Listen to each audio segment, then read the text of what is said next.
clinch, one reason we're learning clinch is somebody might clinch you, right? Because it'd be great, just stay home. Those aren't your people, right? Like, oh, I'm never going to let anybody get close to me, so I don't need to learn that. I'm just going to keep people away. So if somebody has me in a tie clinch, I'd like to know how to escape that, right? It's a good position, borrow from Muay Thai, right? I can control his head this way, right? I can throw knees, right? I can be moving him around with that. I'm at the back of his head, and I'm laying my hand on top. I'm not interlacing my fingers, and I'm not on their neck. I'm not slow dancing, and my elbows are in tight. Right? It's a good position.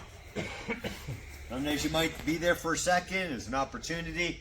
I will give you a con to it that, yeah, you're controlling their head. Oh, I was going to have you grab me. All right. That I have no control of his hands right now. I'm controlling his head. So for whatever reason in the fight, I thought this head control was the best thing to do. Their hands are going to do more damage to me. In a Muay Thai fight, nobody's going to go to their pocket and grab their knife, right? And for somebody concealed carry, he might pick up that in this fight. My shirt's got up, he felt it, and now he's on my gun here. All right, so there's a con, all right, or two cons. If you carry, you have no retention on your gun. You're not monitoring their hands. And if he goes for his knife, you have no hands, you have no monitor. It's still a good position, right? There's pros and cons to everything, right? Pros and cons to everything. So how do I get out of a tie clinch? Well, maybe I could try to hit him, right? If he's in there, I don't really have much here. Can I hit him in the groin, right? Sorry, probably can't hear that with the camera when I'm in there, right? Can I get a hand on there? Can I pummel? I'm going to dip my shoulder, and now I'm on the inside, so I'm winning. And then I would like to pummel back in.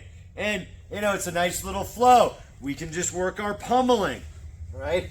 And building that reaction. But really, go ahead, right? Maybe I just wanted to get out of there. By any means, right? I don't want to stand there and pummel with somebody, right? That's a drill. It's good to build the things you want to do, right? That he pummeled right back in. You don't want to be thinking about it, right? But in that fight, didn't we just talk about knees, or is there an opportunity to punch? It's just a drill called pummeling, whether we're doing bicep pummeling or from tie clinch. The big thing is you're going to dip your shoulder.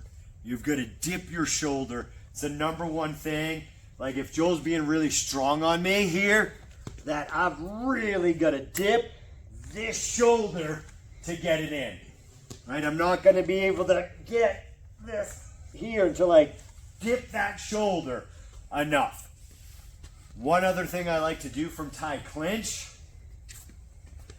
is just put my wall on him. Right? And counter what he's doing with just a wall here. You can also, if he's pulling your head down to knee, I can take some pressure off by doing this. And the knee I just did, he's just kneeing me automatically. So this, go ahead, grab me. At least this is a whole lot more strain. If I can get a hand in beforehand, I'm not going to get it in now, right? If I can take some pressure off if I'm early here. But I generally like to go and just like, oh, you're going to tie clinch me? Well, I'm going to cross face you. Boom. And hook, whatever I'm going to do. And you can still pummel. Pummeling is great. Right? Get head control. But I don't necessarily want to be doing it in a street fight. Right? I wanted to disengage and get out of there. I don't want to get caught up in a clinch fight just because I know clinch fighting. I'd like to take your back. Do something else. Does that make sense? And like the context of it, that I see too many students like get too caught up with it. Sometimes in sparring, for say, like something like that, you're getting too carried away with it when you should be thinking something else. Does that make sense? No, it's a good skill to train and drill and have in your toolbox, but I don't want to overdo it. I don't want to play Joel's game, so to speak. If he wants to tie a clinch, I want to do something else. Right? That guy's got me. Why do I want to play this game? Right? Why do I want to play this game? Right? When you're like, well, I also could just be hitting him instead of pummeling back in, or maybe I'm going to decide to monitor. There's so many other things we could do. Questions on Thai clinch, context? So posture, position your hips. Yep. So, look, you don't want to be getting pulled down. You want your hips in there tight.